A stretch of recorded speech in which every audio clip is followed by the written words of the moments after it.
We are out in this beautiful field here, and this is the Kodak EasyShare C813. It's an 8.3 megapixel camera from the year 2008, fairly low end for the time. This camera is almost entirely auto, except for the exposure controls, which is nice to have.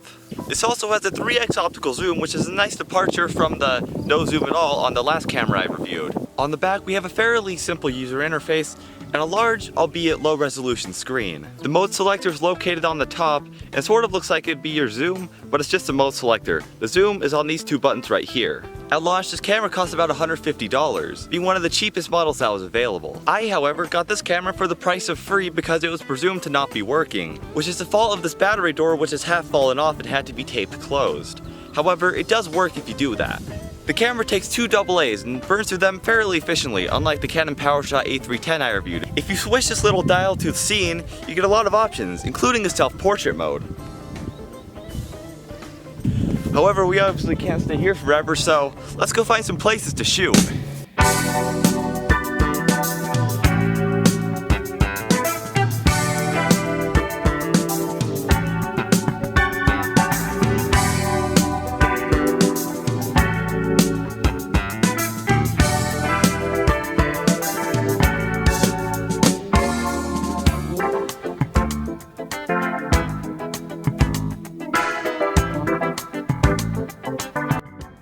Okay, I do have some news for you guys.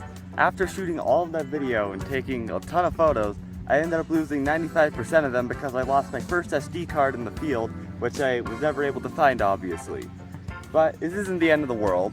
I do still have the camera, and the photos you'll see from now on were taken around town usually.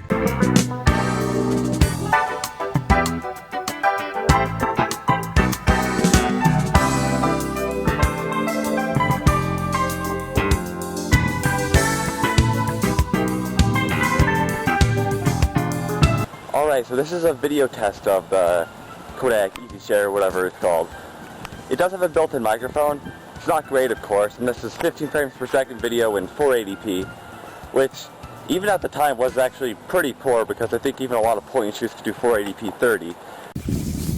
So I'm looking through a few of these photos on the little LCD, and I mean, I'm not really going to know what they look like until I get the SD card and bring it home, but I think this camera definitely does have some quirks in terms of color reproduction. The color of the sky definitely looks more cyan than blue, at least on this screen.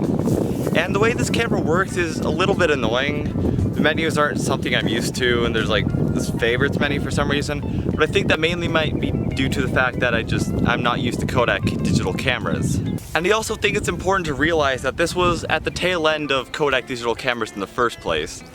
Kodak was basically the pioneer of digital cameras when they retrofitted other Canon and Fujifilm bodies to hold digital parts. But later on, point and shoots like this just sort of seemed to blend in with everything, and Kodak really wasn't what it used to be. It wasn't some pioneer of innovation. Other companies took over, like Canon and Nikon.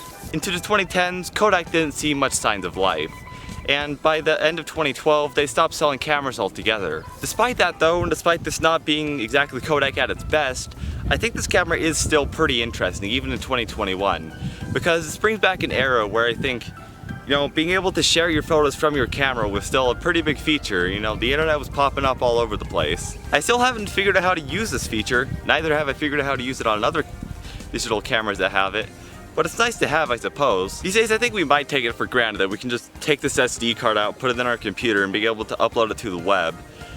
But like, this was super cool, being able to just directly print stuff from your camera or share it to your mobile phone that may have supported it.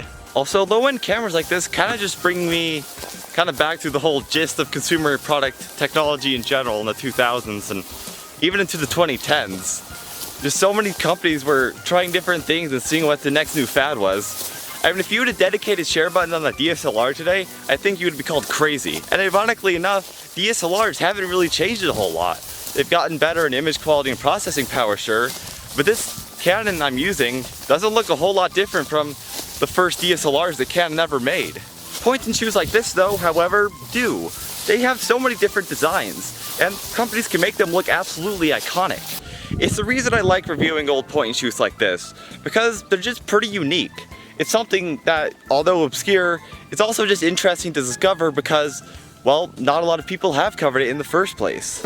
I know that there's no reviews on YouTube that are as professional as maybe even my video. You know, like this camera might be super obscure. You guys have probably never heard of a C813 camera, but it's still cool to review nonetheless because it's so obscure.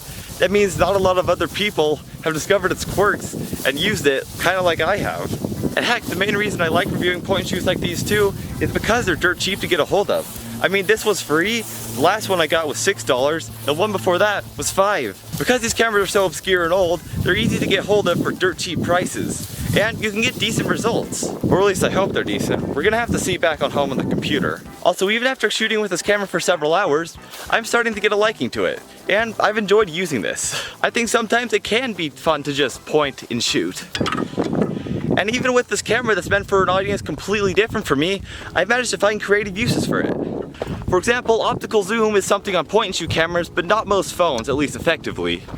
But with that said, I really wouldn't use this camera for anything that I'm trying to get look super good, because I already have a camera that can do that and I'm not about to ruin a shot, because this Kodak camera is pretty slow with shooting. With that said though, when I'm outside and just like in this field right here, I don't really have to worry about that, do I? So with all that out of the way, I think I can draw a conclusion about this camera that I'm pretty happy with. And it's just that this camera demonstrates something that's commonly talked about in photography groups. It's not about the camera, it's about the photographer. And my advice to beginning photographers is to start with something like the camera in your phone, or a low-end point and shoot like the one I have. Because if you spend a ton of money on a super expensive camera and you don't end up using it a whole lot, that's a lot of money down the drain. And look, I'm not about to pretend that there's not technical limitations associated with shooting with low-end equipment, but I think the point is that if you don't need high-end equipment, going with something that's cheaper isn't exactly an awful idea. Also, this is without mentioning that this camera was quite literally free for parts. Think about it, cameras that are relatively easily fixable like this are probably incredibly cheap. Yet, you can get some pretty decent images out of them if you be creative enough. It's the reason I like experimenting around with dirt cheap, or heck, even free electronics. Anyways, this was the Kodak EasyShare C813. Stay creative guys, and I'll see you guys in the next video.